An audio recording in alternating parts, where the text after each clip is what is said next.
She's very good at firearms, It doesn't and have she, hands? uh, no, those are hands. I think they're just in like, because even her feet are in there. I Mm. think it's like a puddle or something. Oh, okay. You know what I mean? Mm. Like a murky, yeah.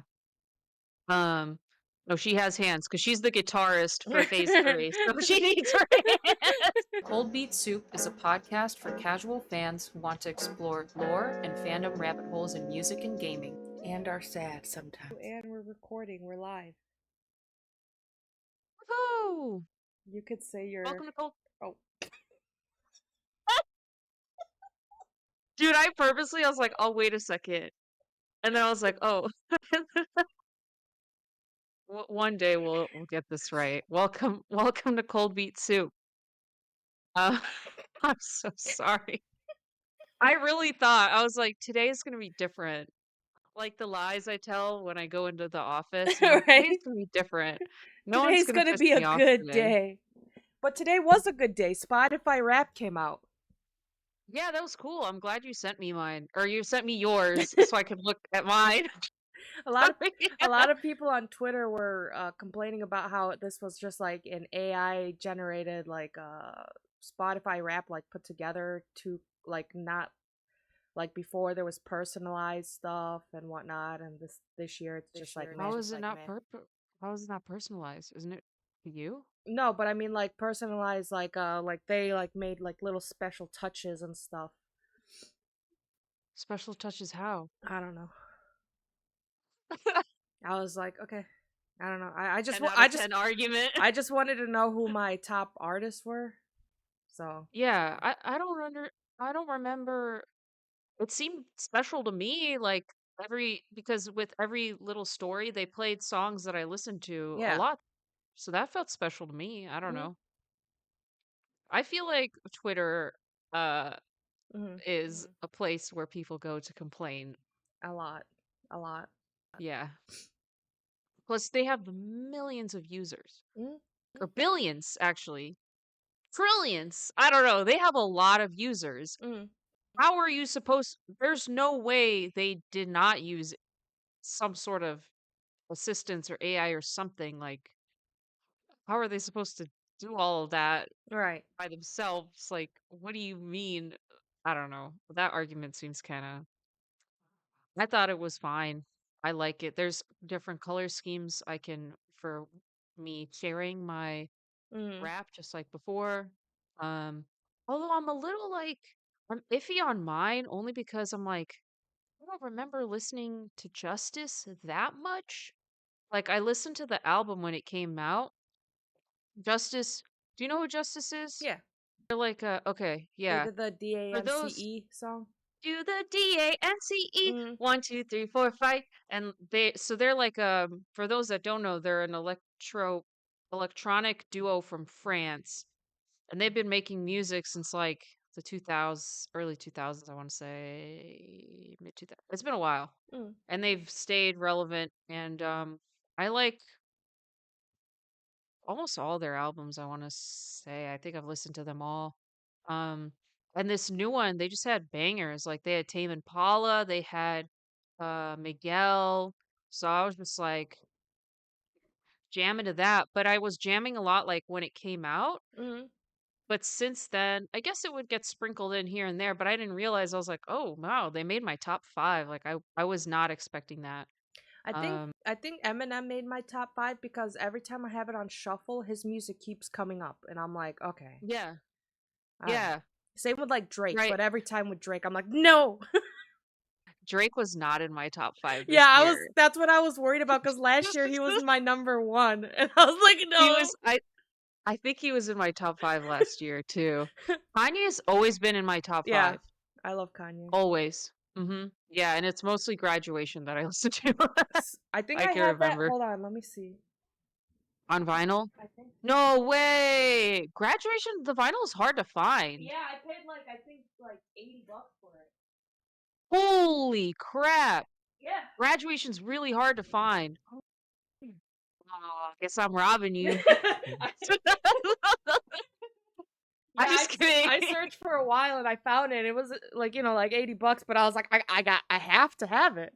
I have Oh to. yeah.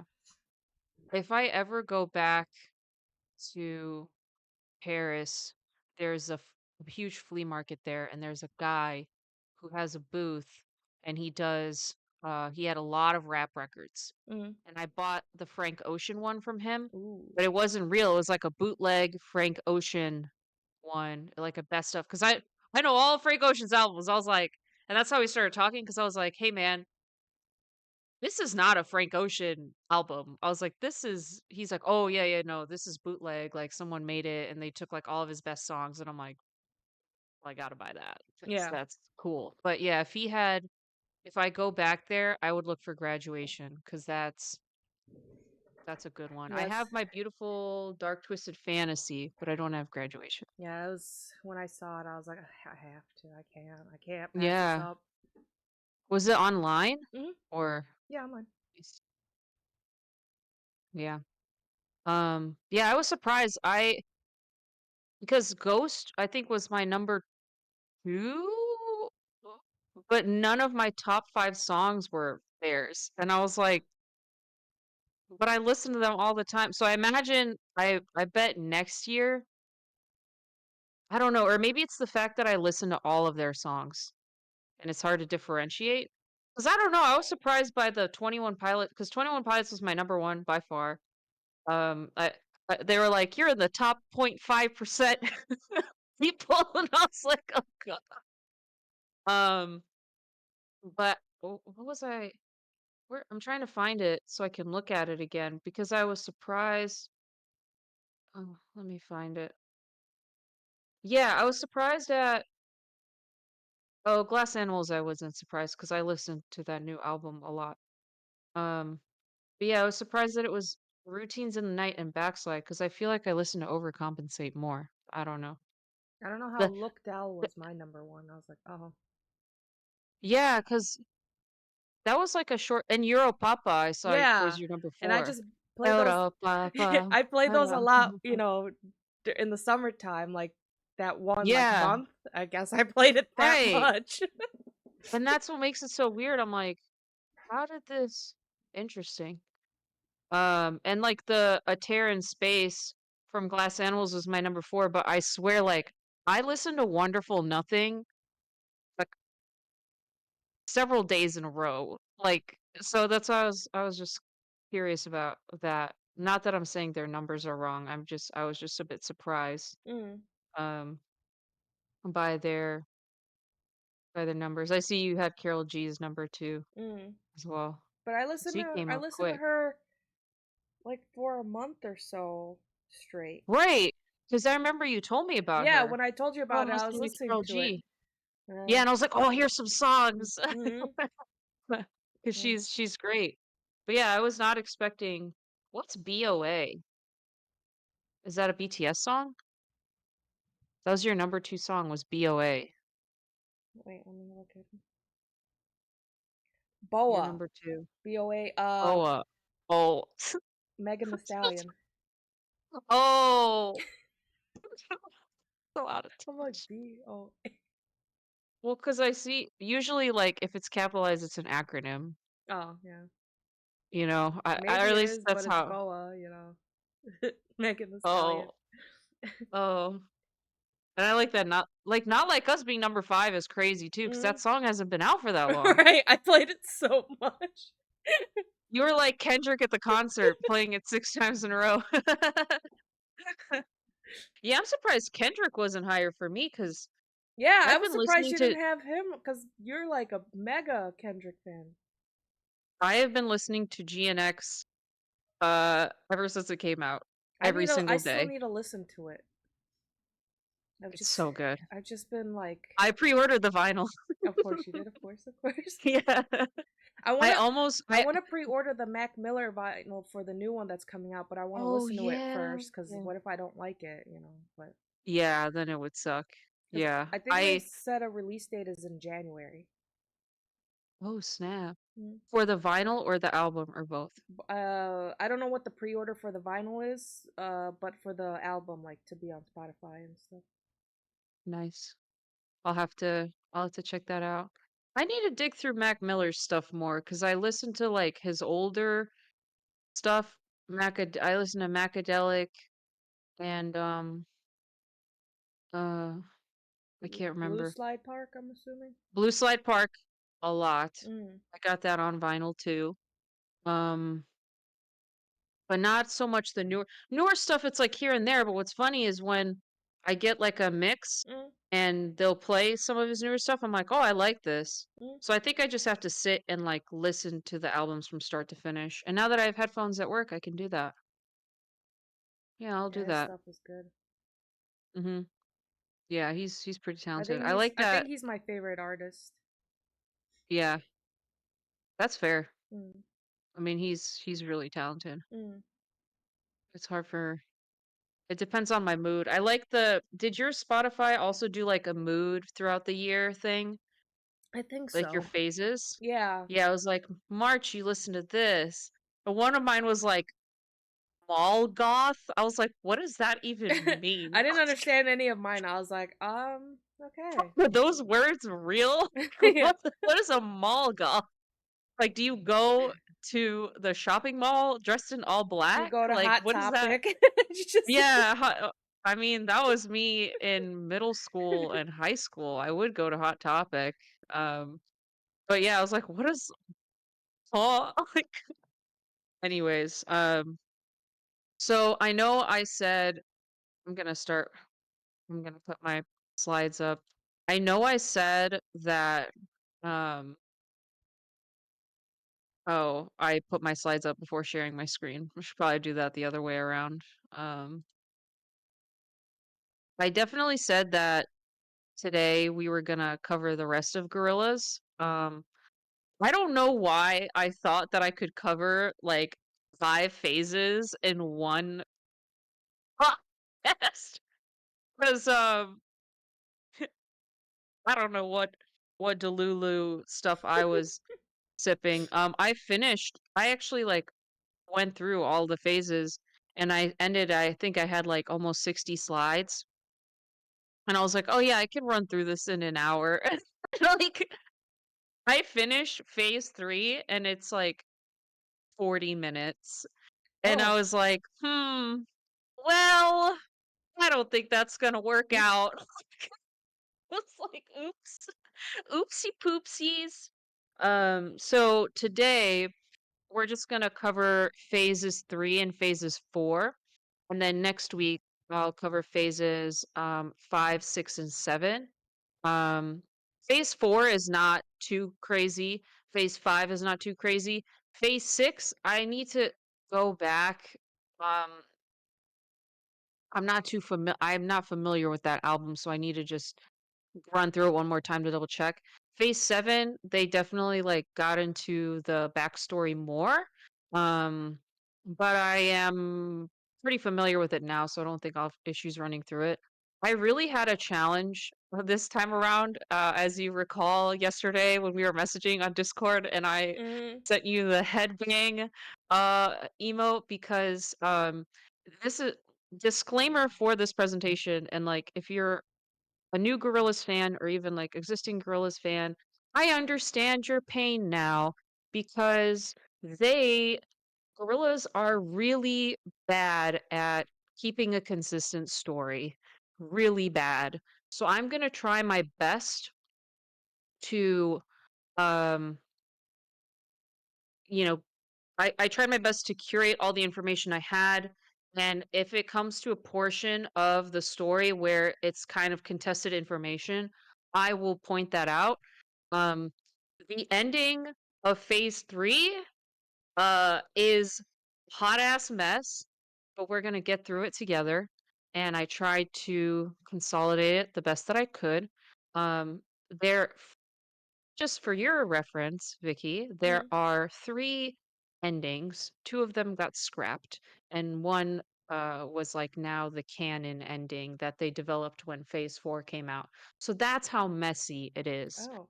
Um, yeah, it's very messy. Phase 3 is very messy, so I'm gonna try my best to keep it organized. The TLDR, I think, as to why Phase 3 was so messy is they had um, money troubles. And also I know when I was reading Damon and Jamie were also like near the end they fought quite a bit. So as a result, they're gonna have issues. But without further ado, we're gonna get into it. So where we left off last week, um, Murdoch was on the run. Uh, Noodle is missing. We don't know where she is. We think she's dead, but we don't know. Russell went back to the US, and 2D went to Oxford to get his law degree. And we're gonna start off with Murdoch, who um he's on the run because he thinks the boogeyman is after him, so he's trying to find a new headquarters. That's where we stopped. So as he's searching, he finds a place called Point Nemo. This is a real place. The map that I put on the left-hand side is from like Wikipedia. But Point Nemo is a place where it's a point that is the furthest from any landmass. So, like, if you say you were on a boat and you fall off the boat at that Point Nemo spot, you're kind of screwed because, like, the closest land to you is far away, no matter which way you look at it. It's like 1,600 miles. So Oh you're wow. probably just going to die. But yeah, so it's a real place. He discovered an island there. Um, and it was made out of landfill. So he spray painted it pink, and he used that insurance money that he got from when he burned down Kong Studios to build a new Gorillaz headquarters on it, and he named it Plastic Beach. And that's the picture on the right hand side. Plastic Beach. Really cool fun fact is they did actually, like the Gorillaz band, actually built a little plastic beach. You know how, like in movies, they'll build like mini versions of the thing and then they'll like film from it, Yeah. Mm. type deal, so it looks big. So they did make like a whole plastic beach, which bringing this up because it was very expensive. But yeah, it was really cool. Like you could see the different lighting and stuff, and the island itself looks pretty cool.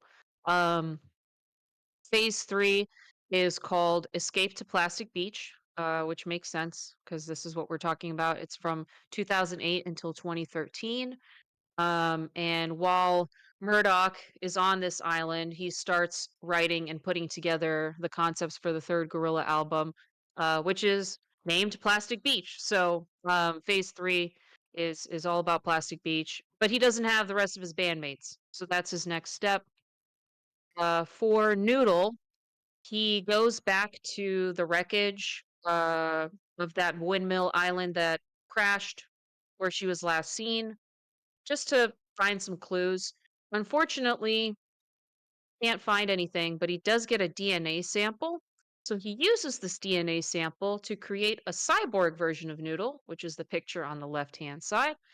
And she ends up being his bodyguard also, but she doesn't speak, but she's very good at firearms. And doesn't And have she, hands. uh, no, those are hands. I think they're just in like, because even her feet are in there. I Mm. think it's like a puddle or something. Oh, okay. You know what I mean? Mm. Like a murky, yeah. Um, no, she has hands because she's the guitarist for phase three, so she needs her hands. Imagine they're just like nubs. She's trying to play and she can't. And she doesn't talk, so she can't voice her concerns. She just kind of waves her arm, help. um, so I think in the last presentation I said that 2D went to get a law degree, but he didn't actually succeed. So I found out that in phase three, um, it's stated that he failed to get his Oxford law degree. So he ends up going to Beirut to live by himself, Okay. which is like such a random place. Um, while he was there, he was gassed, kidnapped, and thrown in a suitcase Oh, and typical shows Wednesday. up. Yeah, well, for 2D, I feel like he gets abused so much, poor guy. So that's the picture of him on the right, opening up the suitcase, being like, "Oh, geez, Not again. plastic, not again. Oh man, this is the third time." I woke up in a random place. Um, so this is one of those points of contention that I'm gonna talk about. So, it's never stated who kidnaps him. If you watch, they did like a couple short videos, following each of the characters. So for 2D's video, this is where he gets kidnapped. In that video, you see a silhouette of his kidnapper, like, in front of his door, and it looks like the boogeyman. So, the theory is that the boogeyman kidnapped him. Why he would do that, I don't really understand because he's trying to get Murdoch, but the silhouette definitely looks like him. 2D is under the impression that Murdoch sent someone to kidnap him. Now, why Murdoch would send the boogeyman to kidnap him, I also don't really understand, but this is one of those, like, this is gonna happen a couple times throughout, this discussion where I'm just like, "Here's the information." A lot of the times, I think what I've been reading is fans will fill in the gaps on their own, Mm. just because Gorillaz does not. You want that closure, and I understand. I don't blame you. But yeah, that's a point of contention that I saw in my research that I wanted to bring up. Um, 2D has a really rough time this phase because he is held at Plastic Beach against his will by Murdoch. Um, to He's just held there to work on the album. He gets really depressed because he doesn't want to be there. He's being abused by Murdoch. Cyborg Noodle abuses him as well. And he has a fear of whales. And on the island, he sits in like this basement area where he has this like little fishbowl window in the water. Mm. So there's this whale that like is around and he's just petrified because he's like, "Oh, great, the thing that I'm terrified the most is right next to me." So he 2D does not have a good time. And the last person that we're missing is Mr. Russell. Here's another like I was pretty confused when I was reading through this. So I'm gonna try to iron it out the best I can. Um, Initially, when Russell went to Brooklyn, nobody really heard from him for a while. So Murdoch got a drum machine built from all of Russell's equipment to provide percussion for the album. Russell finds out that Murdoch did that. He gets pissed off, so he decides to swim all the way to Plastic Beach. Um, in his video, he walks on this dock. He looks really angry. He's stomping, jumps in the ocean, and then just starts like swimming. So that's the picture I put on the right hand side. The thing that confuses me a little bit is this letter, because supposedly he left a note. Reading this note almost sounds like a suicide note. So I'm like, okay, I don't really understand how these converge, but someone in the comments. If anybody is watching this and you want to fill in gaps, please do that. I welcome it. So I'll read the note just so audio listeners have it and you have it as well because it's kind of hard to read. So he says, "This is it. The demons have chased me down and now forced my heavyweight hip hop hand. I need to get there. The expanse, the calm of the eternal being deep. The ocean, the bacon. So this is it. Throw myself into the sea, X Russell Hobbs." Very confusing note. Okay. Um, yeah, my thoughts exactly.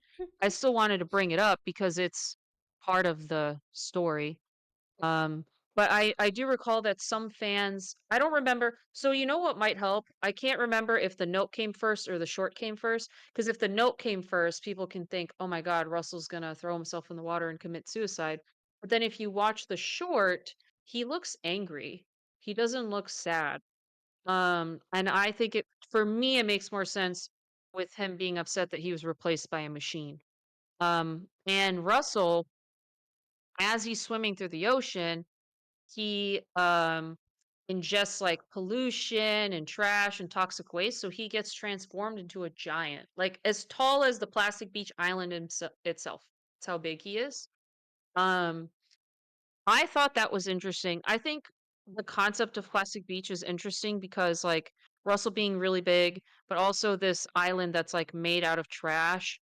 I think it's kind of like a commentary on how humans destroy all everything we touch, like nature and such. Like there's this Yes. island, literally the most remote place in the world, made out of trash.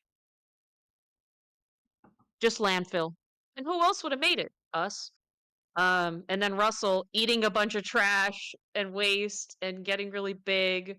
So I thought that was interesting. I don't think the songs themselves commentate on it as much. But I still thought that was interesting and I wanted to bring it up. So now we're gonna talk about the singles. Um, because Gorillaz likes to put out some singles before they do the album itself. So they did 3 singles total for well, technically 4, but we're gonna talk about the 4th one later. They originally wanted to do 5, but they had to scrap 2. So we have 3, and the 2 that they scrapped, the other 4th one is a completely different single. So that's a whole other thing that we'll also talk about. But we're gonna talk about Stylo and Superfast Jellyfish. Stylo was the first one. So there is a music video for this one. Um, Originally, what the storyboard says, there was a storyboard, but then it got scrapped. The story for this music video was that the gorillas were going to go to California to kidnap Bobby Womack. Bobby Womack is one of the singers on this song.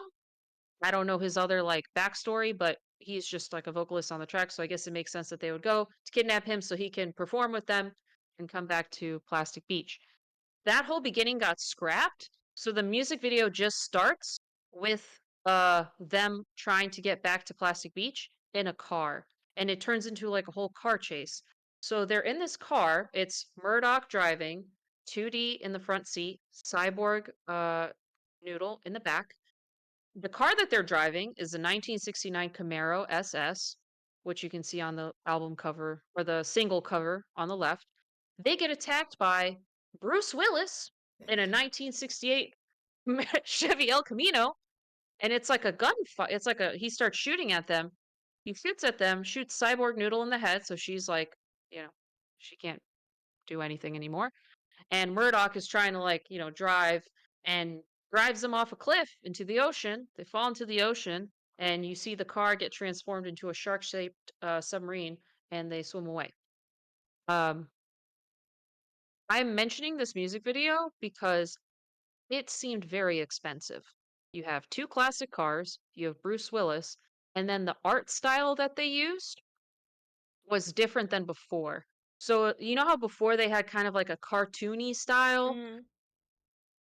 This was like, you ever watch that Pokemon movie with like Ryan Reynolds playing Pikachu where it's like more Yeah. realistic Hmm. looking but kind of Yeah, yeah, yeah. cartoony? Kind of like that. So that I don't think is cheap to animate. No, Um because yeah. that's using, So I that's believe, like, 3D software. oh god. Yeah. So that was their first single. It came out late January 2010. Um Great song by the way. Like I really like it. The second song, about a month later, they released Superfast Jellyfish. Uh, the song is interesting. Uh, so Feel Good Inc. featured De La Soul. Um, they decided to feature De La Soul again for this song. They probably were like, "Oh, we did, this worked for us well in the past. We're gonna do this again." Um, the visual accompaniment for this, the like music video, came out like a week or so later, so early March. Um, it's The music video does not contribute to the story at all. I just wanted to bring it up because it seemed super random. This jellyfish is in it, and it's like black and white otherwise, except for the jellyfish, and it almost seems like an ad, a marketing thing for jellyfish. It was just weird. It was very weird. But that was their second single. I'm mentioning this because the album comes out afterwards, and we're going to talk about the album because it did not do as well as the previous two, which contributed to their money troubles.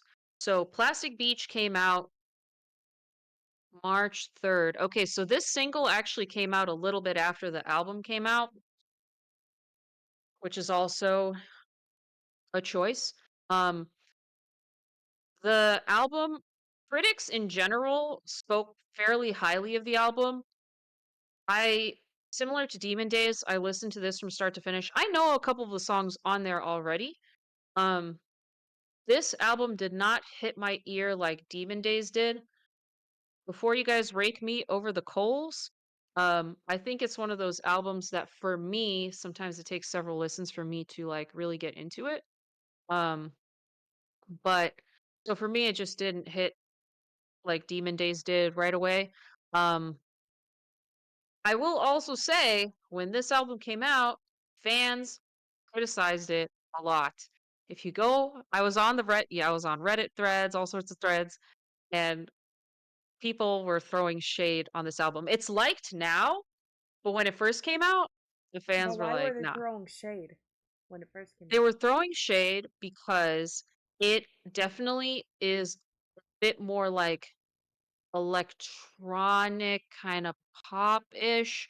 They still have the hip hop influence, but it's different in that way, and they had a lot of features. Like that was a big complaint from people was there were like more feature it felt like there was more features and collaborations than like actual gorillas. Um which I think it's fair because like if you look at that track list, a lot of them is like featuring this person, this person, this person, the next one featuring this person, and featuring this person, and it's just like and the album's like 16 tracks.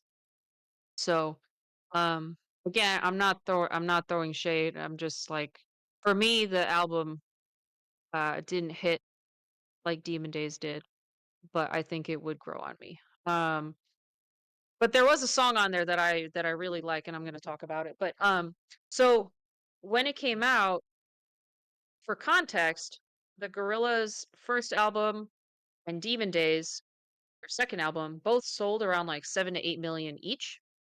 Plastic Beach only sold 1.4 million, which is a huge drop. Mm. It's still successful, but a lot less than what was expected. And as you could see from that first music video and them building a whole set for Plastic Beach, they're already kind of in the hole.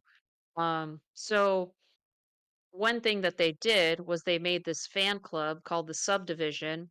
Um, Story wise, the way they spun it was Murdoch was unable to pay back the Black Clouds, you know, all the money he owed them. So he creates this subdivision for the fans. So it's like a subscription based service. I feel like it's almost like Patreon before Patreon was a thing. I don't know when Patreon started, but like, so if you're a fan subscribe, you can get like cool merch or like songs and stuff like that to just to try and boost revenue. Um, another thing, another reason why I think the album did not do well is those singles that we talked about. So Um, they only had 3 singles, the first 2 being this, the 3rd one being On Melancholy Hill, which did pretty well, That's a and great that's a great song. song. Mm. It's a great song, but at the time, it actually wasn't it didn't blow up as much as the other 2 did. That was another one where it, like, kinda slowly built, um, but people didn't like Stylo because it was definitely more, like, electronic. Um, the music video was a completely different art style than what people were used to. So people are not fans of that. Superfast Jellyfish, I don't know why they chose that as a single, to be honest. There's a song on the album called Rhinestone Eyes. This is the song that I'm obsessed with now. Um, after listening to the album, they were actually going to make it a single and they scrapped it. They were going to make a music video for it, but they didn't have the funds to do it, and we're gonna talk about that music video because that music video did have story significance. Um, I think one other thing as well was the fact that the album cover does not have any of the Gorillaz characters on it. Just Yeah. because if you're a casual fan, you're at the store, you're looking at CDs, and you see this, and you don't know.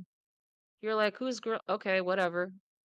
But if you saw an album with their faces on, you could be like, "Oh, it's those. Oh, it's that Feel Good Inc. band. Oh, the Clint Eastwood. Oh, I should check this out." But since they just have this on there, which I love the album cover, I think it looks cool as hell. But from a marketing standpoint, I can understand that being a challenge because you don't know who these people are. Um, I made a whole slide about this because we've already touched on a couple of the things that made the album not do as well as it should have. Change in animation style, too many collaboration complaints of the too many collaborations. Um, the album cover. They had a 5-year gap between the release of Demon Days and the release of Plastic Beach. That's a very long gap Mm. for music, right? Um, they didn't do any physical releases of their singles. Now, 2010, that was kind of phasing away because back in the day, like you would have your album CD, but you would also have singles on a CD. And that's how you can promote. People would like do singles even after the album came out. So like if you didn't listen to the album at first, there's this other song that comes out and you're like, "Oh, I like this song. Oh, I should get the whole album." That's just how they would market it back in the day. So 2010, like the digital stuff was starting to come in. Technically, they did have one CD single, but it came later. And we'll talk about that as well. But at the time, they didn't do any physical CD releases. I think it was a budgetary issue, like truly because of everything, all the other money that they spent. Um, and what was another one that I saw? Oh, this is a good one. So, you know how like with their albums, they'll release it on a certain day. Like with Demon Days, they like released it in Japan first and then the UK later. Yeah. So with Plastic Beach, I didn't even wait for your response. I was like, I'm ready to go. With Plastic Beach, their UK release was slated to be around Mother's Day, which Mother's Day is like not the best time for a band like Gorillaz to release music. You know, it's like more for like a boy band or like R&B or something like that, but so they were overshadowed by other releases, so I think that wasn't the best choice. Um Another thing, one final thing, and then I'll get off the soapbox. I'm sorry. I did a lot of research on this and I just when Stylo came out, you could order Plastic Beach, the album itself. Mm. So when you buy Plastic Beach, you're not contributing to the sale of the Silo, right? So this how do radio shows know to play a song? They know to play a song if it's selling. Well, if people aren't buying it, then they're like, "Oh, the song's not doing well, we're not gonna play it." So then their first single bombed. Well, not bombed, that sounds dramatic, but it didn't do as well because people weren't actually buying it. They were ordering the album. So, little poo poo caca. That's why they're all sad on this slide because And Plastic Beach pixelated. didn't do well. Yeah, I couldn't find a good quality picture. I just looked up Gorillaz sad and it was hard to find pictures. Um, believe it or not. Um, but the show must go on. They still continued to promote the release. They actually headlined Coachella, so it's not like they were just like flailing. Like, When did I they mean, they headline definitely Coachella? struggled. 2005 or 2010. Sorry, Oh, okay. 2005. Yeah. So, this is a picture from Coachella. Murdoch assembled the band. So it would include Damon Albarn and half of the Clash, which I thought was kind of cool because the Clash is a very well-known band. So they got members of that band to play. Um, one day before Coachella, Murdoch got deported back to Plastic Beach because he had an invalid visa. So Albarn and the band performed at the festival all by themselves. Now we're going to talk about on Melancholy Hill. There's a little bit of a spoiler on the slide, but This came out on June 12th, and this is where we get the reveal that Noodle's alive! That's Noodle with a Not the cyborg? gun, not the cyborg. This is the real Noodle. So what we see in the music video is that she's alive, but she's hiding, and she's on a cruise ship. Um, it gets attacked by the black clouds, so she tries to fight them off with a gun, as one does, of course. But the ship still ends up sinking. So she does manage to escape. She gets on one of those like life raft, floaty thingies. Mm. And actually, as she's floating, Russell runs into her and rescues her. So they continue on walking towards Plastic Beach to meet the rest of the band. At the same time, Murdoch, 2D, and Cyborg Noodle are traveling to Plastic Beach with all the collaborators as well, supposedly. Um, and once they arrive, Murdoch sees the boogeyman and orders Cyborg Noodle to shoot at them. And then the boogeyman escapes. And it kind of just ends with like them in their submarine looking at Plastic Beach. So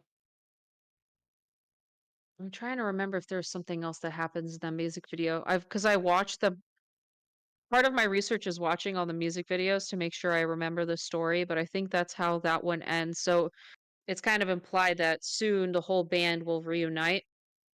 Um, this was another song, like I said, Melancholy Hill did underperform in the beginning, but now, oh, fun thing that I looked at was on Spotify, looking at Gorillaz top songs. Because I was like, oh, it's got to be number 3. It's actually number 2. Oh So wow. Feel Good Inc. is number 1. On Melancholy Hill is number 2. Clint Eastwood is number 3. Dare is number 4. That's a good one. Rhinestone Eyes is number 5. So they should have made that a single on that album because it would have done really well. It's very catchy. Anyways, sorry. I really like that song. It's actually playing in my head right now as I talk. Um, so before we get to the reuniting, I find this is the best place to insert this little side quest that happens. So, this was the final single. I'm putting it in air quotes because the other two got scrapped. But late November, Gorillaz released a single Doncamatic featuring Daily. That was the one I sent you to listen to Okay, yeah, for I listened. research. Mm. Yeah, it's catchy. It's very pop sounding, very different. Not a lot of gorillas in there, right? Because 2D only has like 2 lines in the end.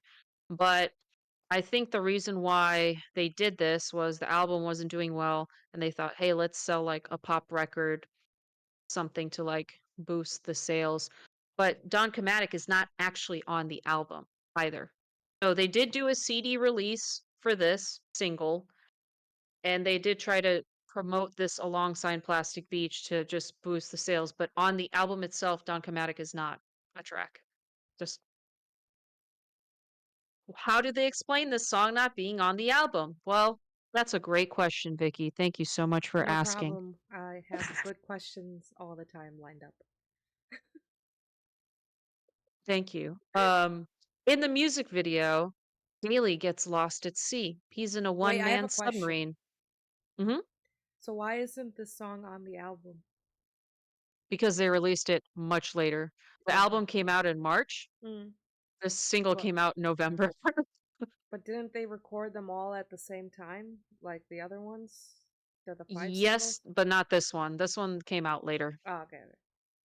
But yeah, actually, that's a fair point. I shouldn't frame it like that. Where like, oh, this single came out in November, but the album was in March. Yeah, everything else they recorded at the same time. Like on Melancholy Hill, single came out in June, but it was on the album when it came out in March. But Don Chromatic was not on the album. It was just a single that they did later as a result of the sales not doing well. Did it do well They're though? like, it did okay. I think they had some decent sales off of it. I definitely looked at the numbers and forgot. Mm.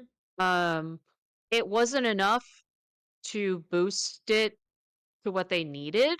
But at that point, like, you're comparing 1.4 million sales to 7 million. Like, Yeah. how are you gonna offset that, with Mm. one song, right? I mean, you can if you have another Feel Good Inc., but, this was just not that. Some people didn't like this song as well, fans, because it was a similar "Doesn't even sound like Gorillaz." It's which is I mean, it's fair because 2D does not have a lot of lines in it. Yeah. Mm. But I think it's catchy. I like it. I've been listening to it a lot. Um, so yeah, the way they explained that story-wise was, oh, well, all the other collaborators arrived by submarine, but Daly somehow got lost in a submarine. And he was the whole music video, he's like on his way to Plastic Beach looking a bit lost. And he's on a transmission with 2D and 2D's trying to tell him like, "Hey, you don't come here." But since it's like bad connection, Daly doesn't understand and like still shows up anyway. Um so now we're going to talk about Rhinestone Eyes, what happened. So in the story, they said that they considered doing Rhinestone Eyes, but not too long after this music video shoot for Doncamatic, they were waiting for Russell and Noodle to arrive, and the band and filming crew were met by the battleship Ringo. It was a ship owned by the record company named EMI, who Girls was a part of.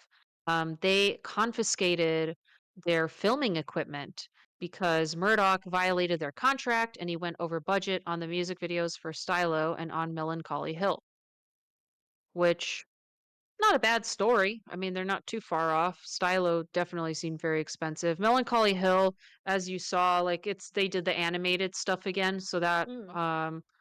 they went back to their roots with that. They said that Jamie Hewlett had to speed sketch um the events for Rhinestone Eyes, and then these speech sketches were eventually refined and made into a storyboard film. So if you like go to Gorillaz YouTube, they have Rhinestone Eyes like music video, but it's just the storyboard. Mm. But something cool that happened was a fan took 6 years to animate that video, God and even damn. got recognition. Yeah, and he even got recognition from Gorillaz, which is funny because Gorillaz just commented with an emoji. They Wow, what commented with a fist bump emoji. I was like, "Dude, he spent 6 years. could have wrote something. I wrote something." I was like, "That's wild." But he did a really like, if you are ever bored, like, I would just watch it 'cause he did a really good job. I mean, animation's really hard, um, Yeah, it is. so I can't imagine, like, him taking 6 years, that's dedication. Mm. So, we're gonna talk about the story because the story is, important to the lore. Um, it opens up the music video opens up with the boogeyman showing up on the island again, and he is, uh going to attack Murdoch. I think Murdoch, I don't know if Murdoch, I can't recall if Murdoch shoots at him or Cyborg Noodle shoots at him, but he like swims away and gets or jumps off, gets on a boat, and on the boat he has a flashback.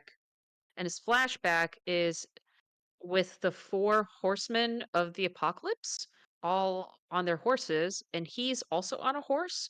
So it's kind of like he's the fifth member, but he's like slightly away from them. So it seems like he's not actually a member. And as he's on his horse, he sees this man walk up to him. Turns out it was Murdoch. They shake hands. So it seems like they made a deal. And then it pans out of that flashback. So it seems like um, the boogeyman is holding a grudge against him. Murdoch probably betrayed him in some way, as he does, because that's very on brand for his character. And then after the flashback, the boogeyman summons the black clouds and they just start attacking Plastic Beach. They're on planes, they're shooting. Cyborg Noodle starts fighting back. All the collaborators on the album are on the island. It's kind of cool because Snoop Dogg is in the intro. So like there's actually an animated like Snoop Dogg like with a gun ready to fight back like on the island, Snoop which I Dogg thought is was in Fortnite now. Oh, is he really? Mhm. Oh, cool. Does he crip walk? I don't He's got know. to. There's no They way. have some songs on there. I bought. Because he's got a crip walk, like, I think that's his so. thing. I think He I. has to. There's just no way. There's Eminem. If Oh, they Juice didn't, World's in it now. oh, yeah, I'm gonna say something maybe controversial. I did not really understand that hype for Juice Yeah, World. I like two songs of his, and I'm like, okay. Yeah, because he's like, I see, especially on like hip hop things, like people speak very highly of him, and I'm Yeah, like, I don't get it. I don't, or maybe I just didn't listen to the right songs or something. I will admit I'm not super familiar with him, so I can, before I make any more judgments, I'll listen some more at some point and then make my assessment. Anyways, so yeah, Snoop Dogg's there with a gun, fighting back amongst the other collaborators on the album. Tootie is still in the little basement, thing that he's tucked into, terrified because a whale decides to attack the island, like chomp on it. And as that happens, Russell's hand shows up, grabs the whale, he yeets it onto a plane, destroying it. And then Russell opens his mouth and Noodle shows up. She's got her little mask on. She's like, "What's up?" And she like shows her face and you can see like a bruise on her eye. And that's how the music video ends. So like the battle ends and obviously Russell and Noodle have now shown up to the island. So it's pretty hype. And you can imagine why they scrapped this music video because they were gonna have a battle. It was gonna, I mean, that would have been very yeah, expensive, like to do that. And especially if they were gonna do that, they were not gonna do it the cartoony way. Like, ooh, that would have been a lot. But so this slide is a debatable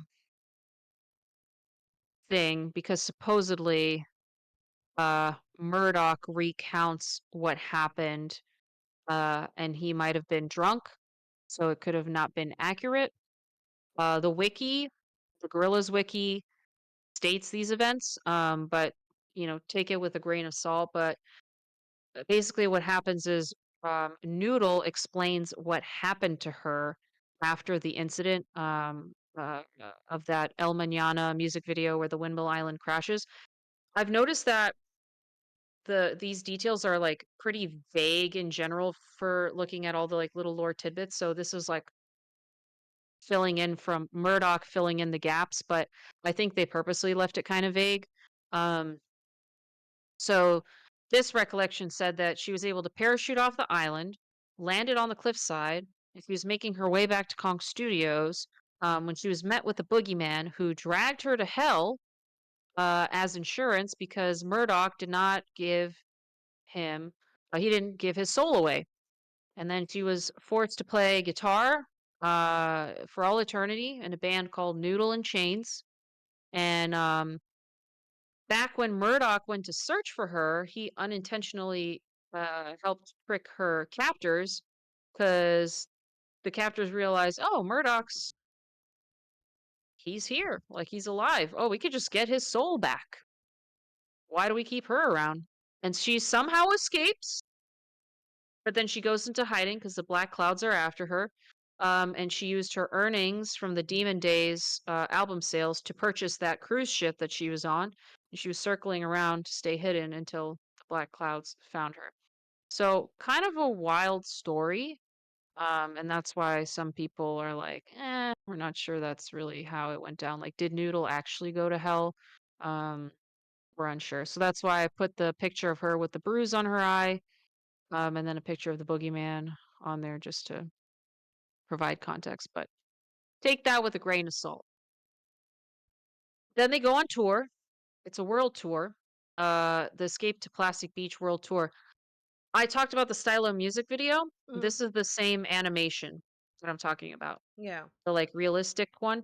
So this is Murdoch, 2D's off to the left, Cyborg Noodles off to the right.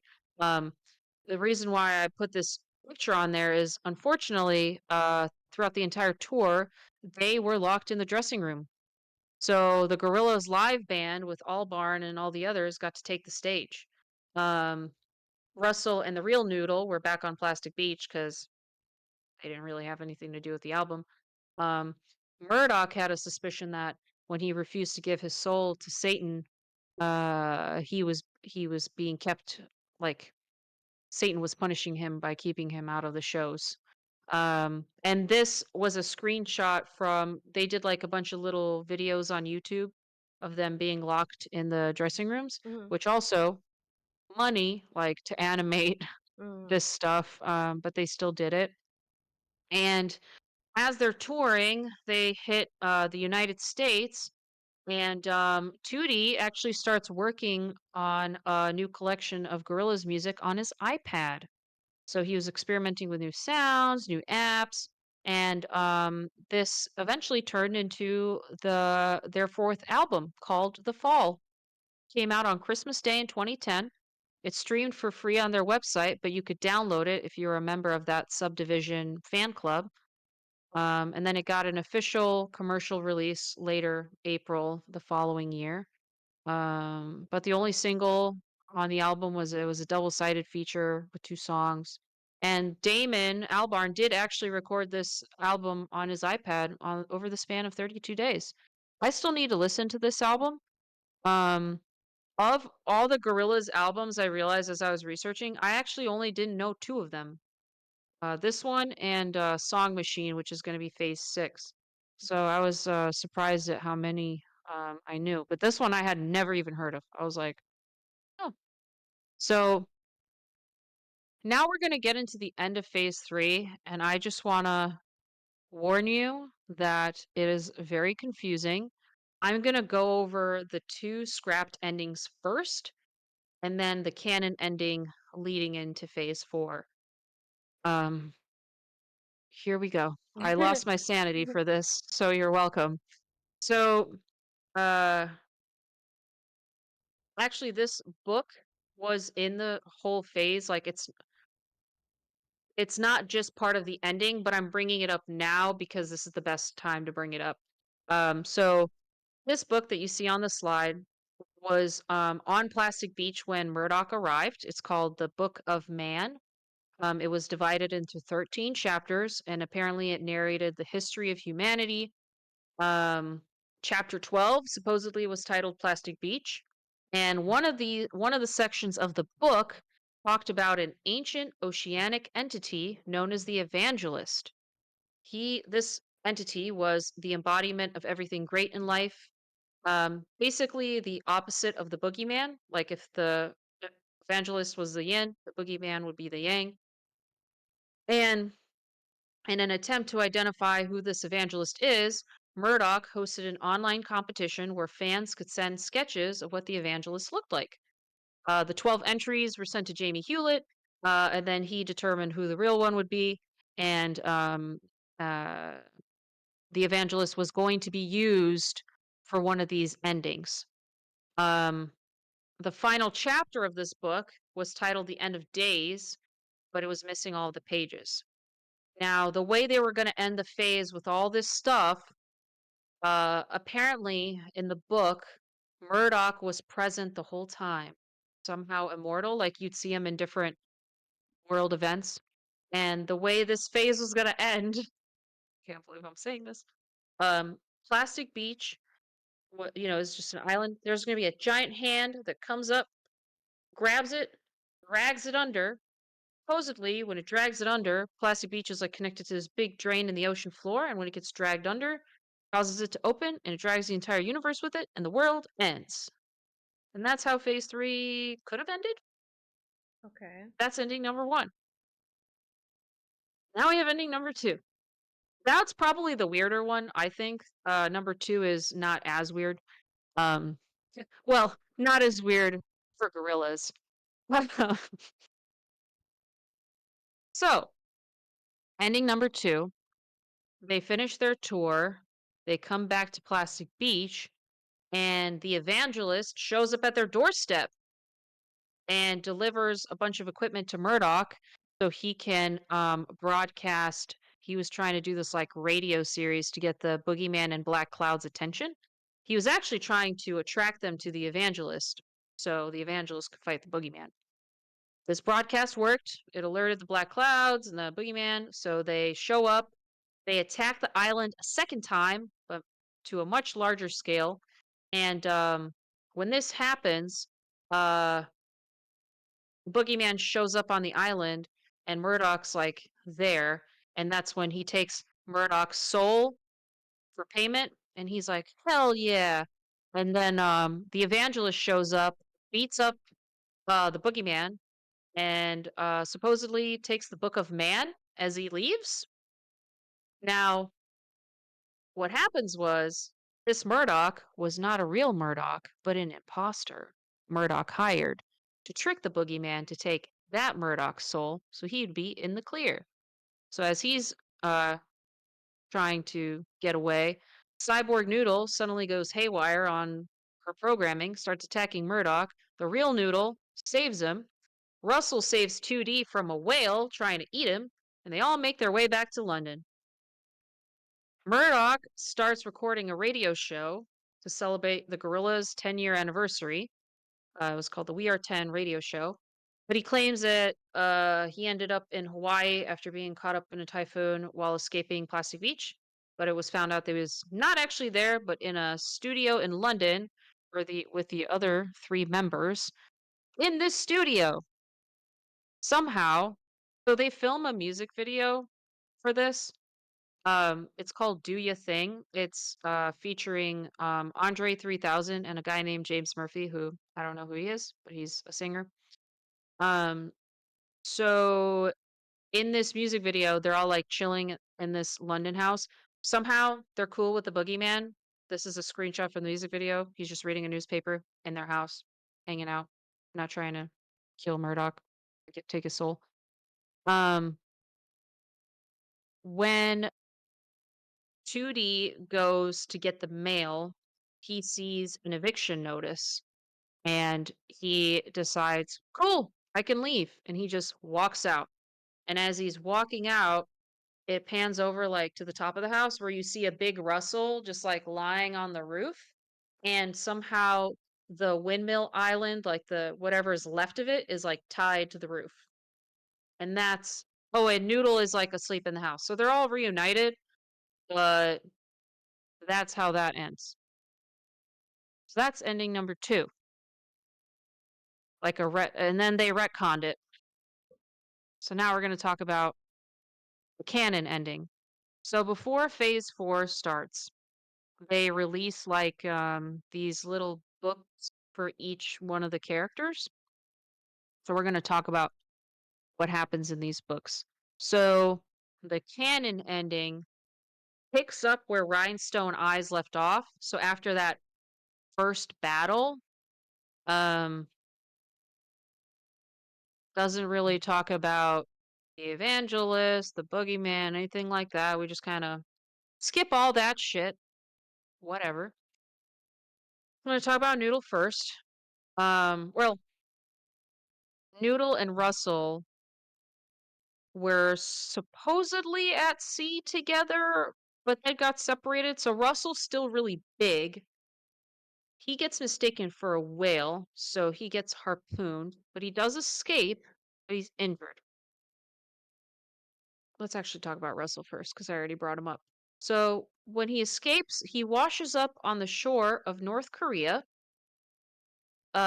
where they promptly put him on display and say that he is like the North Korea's version of Godzilla. That's the picture that you see on the right. And eventually he's like super malnourished.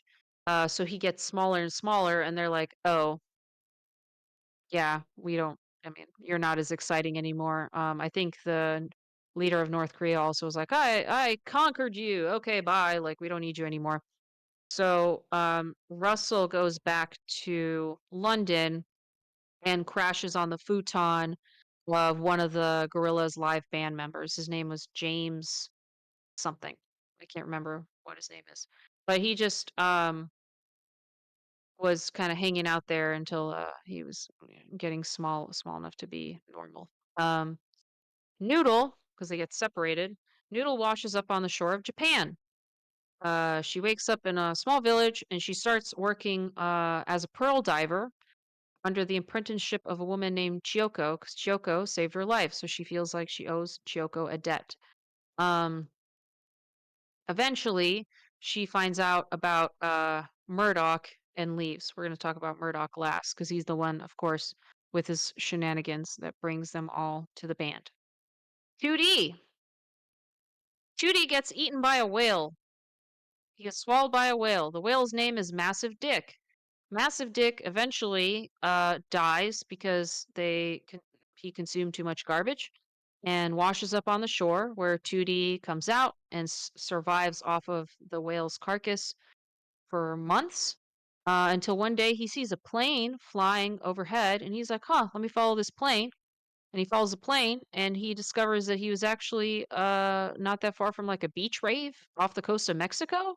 He's like, oh shit, I'm in Mexico. So he spends the rest of the year on vacation um, before uh, heading back to London to work on more Gorillaz things. Now we're going to talk about Mr. Murdoch, who um, escapes on submarine with Cyborg Noodle, but he gets stopped by that Battleship Ringo once again. And this time they arrest him because he owes them money. He's violated a bunch of stuff, so he gets thrown in a jail known as Dungeon Abbey, which is supposedly a prison beneath Abbey Road Studios. Um, and he is in jail for a couple of years until they realize, oh, the music industry is not doing well. We need a band to make music again. So, Murdoch, we will release you if you work on another album. And when he gets released, Noodle hears about it. She flies in. Russell hears about it. He comes in, and then 2D eventually joins. And this is how we start phase four. Um, Very messy. Phase 4 is called We Are Still Humans with a Z from 2014 to 2018. Um, so Murdoch, he what does he do? Oh, yeah. Okay. So cuz I'm like looking at the picture and looking at my notes. So when he gets out of prison, he hears about Damon Albarn doing a show with a group called the Heavy Seas. So Damon Albarn seems to do a lot of side quests like different bands and attempts and such. So one thing I forgot to mention was that Damon and Jamie were fighting like near the end of phase three About what? quite a bit. Well, Jamie felt like his role was being minimized as the animator and doing all that. So they were arguing about that was I remember one thing I heard was like for Coachella, he was saying like the visuals every day felt like they were getting smaller and smaller, and it was more focusing on the band and not so much the visuals. Mm. But they bicker a lot, and eventually they split up for a while. And then apparently what I heard was that they were at a Christmas party and that's how they like reunited. Um, was they just like, you know, made amends. So Damon Albarn was going to play at the show. So Murdoch decides to move into the studio owned by him. This is a picture of the studio. It's called Studio 13. It's in London. He didn't tell Damon because why would he? He's Murdoch. And he stayed there leading up to the concert. And oh yeah, okay, so I mixed this one part up. Sorry, the retcons got me confused. But he actually runs into Russell at the concert. Um, so um Russell, who was oh, there it is, Jeff Wooten. He was staying on Jeff Wooten's futon. But they basically, when they were at the concert, they got a little bit nostalgic as they were listening to the songs. They didn't talk to each other. but there was an after party they went to, and basically Murdoch said to Russell, he's like, "Hey, do you wanna make another album?" And Russell's like, "Yeah." And this was kind of symbolizing like, okay, we know we're probably not going to be friends, but we're good at making music together, so we're just going to do that. And it almost makes me wonder, this is like tinfoil hat Zorlda. Um, it almost makes me wonder if this is like symbolic of Jamie and Damon, where like we're probably not going to get along, or we're just going to focus on the music, and that's that. It just made me wonder. Tinfoil hat off, but I was just thinking about it. So they had to. I forgot Noodle had a little side quest before she comes back. So Noodle was helping Chiyoko. One day when she was pearl diving, she found a very large pearl. And when the pearl opened, it released a shape-shifting devil named Mazu that had been trapped in this pearl for 500 years. So Noodle chased Mazu to uh, kill it. Um, found it in Tokyo, disguised as a human, somehow rose up in the criminal underworld. So Noodle infiltrated Mazu's headquarters and decapitated Mazu's, uh, decapitated his head and escaped in one piece. And that's a picture of that happening. So Noodle's the one on the right. She's in the blue with the little samurai sword. And the right to the left of her is Mazu with the blood squirting out of its neck. So yeah, pretty cool. And just like how Noodle first arrived to Gorillaz in a FedEx crate, she ships herself in a FedEx crate to London, addressed to Murdoch, because she heard about Murdoch and Russell reuniting. The final person was 2D. 2D was in England, but he heard that Gorillaz was getting back together and decided to go on a silent retreat to the Himalayas for 6 months to just Nice. kind of like prepare himself. Yeah, just to prepare himself for seeing Murdoch again and to be able to stand up for himself if he needed to. Um, he got excommunicated from a group of monks because he was talking too much. So he only lasted there a few months. He was supposed to be there for 6, but he only lasted a few months. So he arrived shortly after that, and this is just some pictures, some artwork from Phase 4.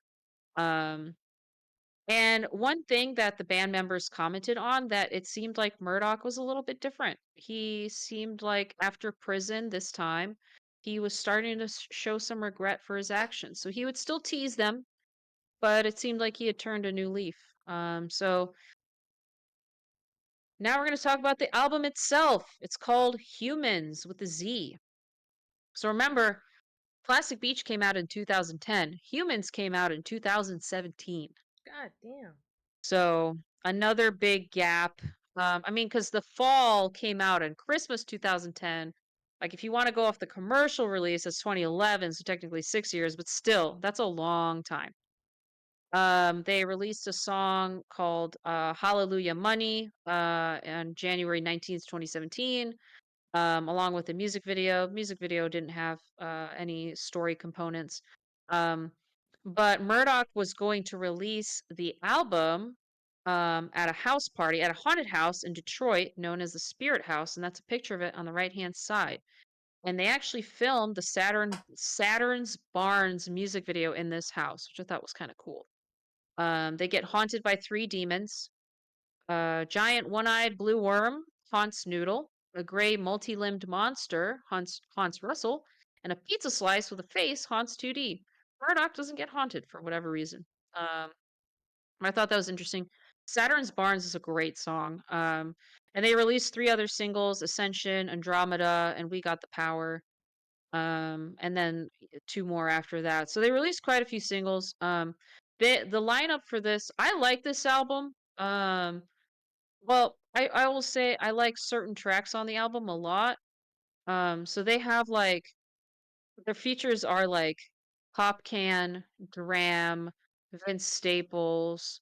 So they got some like some big names on there. So it was pretty cool. But yeah, I remember listening to Humans when it came out. This is where things get a little interesting. Oh.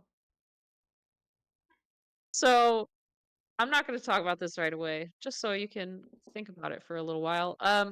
So in June 2017, there was a song and music video called Sleeping Powder that was discovered in 2D's room on the Gorillaz app. So I guess they had an app for a while. The same day, the video got released to the public, and 1 week later, the song was officially released as a single. 2D recorded the song and music video all by himself as a response to fans who criticized Humans for having too many collaborators and not enough of his voice. So fans were making a similar complaint about Plastic Beach for Humans. Um, he 2D was able to record this video in secret because somehow Murdoch was in a week-long coma. Reasons unknown. Yep. I just like saying this stuff because this just gives you like sifting through all of this. I'm like, what is even happening? Okay, Mhm, mhm. and you just move on. Like it's uh so messy. They went on a world tour called the Humans Tour. They even had their own festival called the Demon Days Festival. Um, and they did assemble a new live band for this tour, which was cool. So it had old band members from the Plastic Beach Band and then from the Heavy Seas Band that Damon was performing with. Before Gorillaz takes the stage, this is where the slide comes in. A mysterious cult known as the Cool Clown Clan was spotted holding bells and marching. There's not a lot known about this cult, but they were referenced in the lyrics and imagery of one of the songs off of Humans called Moments. Um, they are inspired as a parody to the Ku Klux Klan. No way. That's all I have.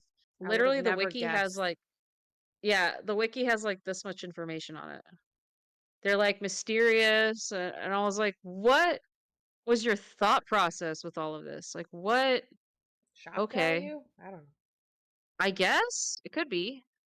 If anyone has an explanation, let me know. I was kind of scared to look up Cool Clown Clan because they all start with K's. I didn't want that in my search history. I was like, okay, I'll go off of the wiki. Um, so on the 4th of August, they released another single called Strobe Light. In this music video, Noodle and Tootie are dancing. Russell is sleeping. But Murdoch is, excuse me, doing some shady business with this man at the bar. And after this music video, band goes back to London during a break from the tour, and Murdoch gets arrested and taken to a prison in London for an undisclosed crime, uh, which happens. At the end of the Humans like promotion cycle, they made one last push. And they released like a super box set. So it was a vinyl with an art book and unreleased songs and B-sides. So that was kind of cool. And then in December 2017, they released their own magazine called the G Magazine. And it had insights from the band, editorials from each member, and an interview with the band members and Jamie Hewlett. And then February 2018, the band actually won the Brit Award for Best British Band, which I thought was kind of cool. Hmm. And Murdoch transmitted his acceptance speech from the prison in his scrubs. So that is where phase 4 ends. There is a reason why I brought up this music video, but it does not get addressed until phase 5. So I will just leave that up to your interpretation. Um, but this man, mysterious man, is mentioned again in phase 5. We'll talk about it some more, but yeah, now do you understand why I was banging my head? Yeah. Um, I'm like, oh, okay. yeah, trying to sift through this information. I don't know. I don't know how fans did it back in the day. There's different because it all comes from different sources too. Mm, Like it would be X music video or X thing on the website or oh, it was this art book that came out. Like there was the one thing, I think it's later, but they released like the Gorillaz Almanac and they're like, "Oh, well this is in the almanac." So you'd only really know about it if you got the almanac. right. So there's just like piecemeals of information which make it very challenging for researchers to assemble things. The Gorillaz subreddit was very helpful um, for me to like I was able to find some information there. But yeah, I was just we still got one more bit left. Oh boy. I Yeah. hope I did it. I hope I was able. I hope I blacked out again. I don't know what I said. I definitely fumbled at one point because I forgot that I only fixed for context for people listening. I only finally figured out the retcons yesterday and still to this day for like the ending of phase 3 and still I'm like, "Huh?" Because there's still gaps. And I think that's what bothers me Yeah. is having gaps, but they're not explained. And that's what makes it so hard. Because I'm like, okay. But just know that, like, you know, they spent a lot of money on Plastic Beach. They didn't make as much as they thought they would, you know. What's thoughts? I don't get why they had two separate endings scrapped and then went with a different one. I don't either. I I think it was probably my best guess would be the label Hmm. with money because those other endings sounded hella expensive. Not saying that Russell um, as Korean Godzilla isn't expensive, but they only had like artwork. They didn't do any videos or anything. Hmm. Um, but I think it really came down to budget and being like, oh, we're gonna do this thing. Oh shit, we don't have money. Okay, we're gonna do that thing. Oh shit, we don't have money. And just so you get this kind of like, because actually, when the Do Ya Thing music video came out, the one with the boogeyman reading a newspaper, they also did a collaboration with Converse. So they had Converse shoes, Gorillaz Converse shoes. Each Hmm. character had their own shoe, and they were promoting this and that music video. I think they did like Murdoch did some like radio show that he created, but they were trying to promote stuff. Um, but yeah, it's just tough. It's tough when it's a virtual band. It's tough when you have a lot of individuals, contributing to what it's going to be. Oh, one thing I forgot to talk about. Starting with phase 3, 2D's eyes changed color based on his mood. Do you Oh. remember how we saw white eyes? Yeah. White eyes is actually when he's happy, like in a better mood. Hmm. And I think black eyes is when he's like stressed or upset. That's why a lot of phase 3, his eyes are black, Hmm. but phase 4, his eyes are pretty white.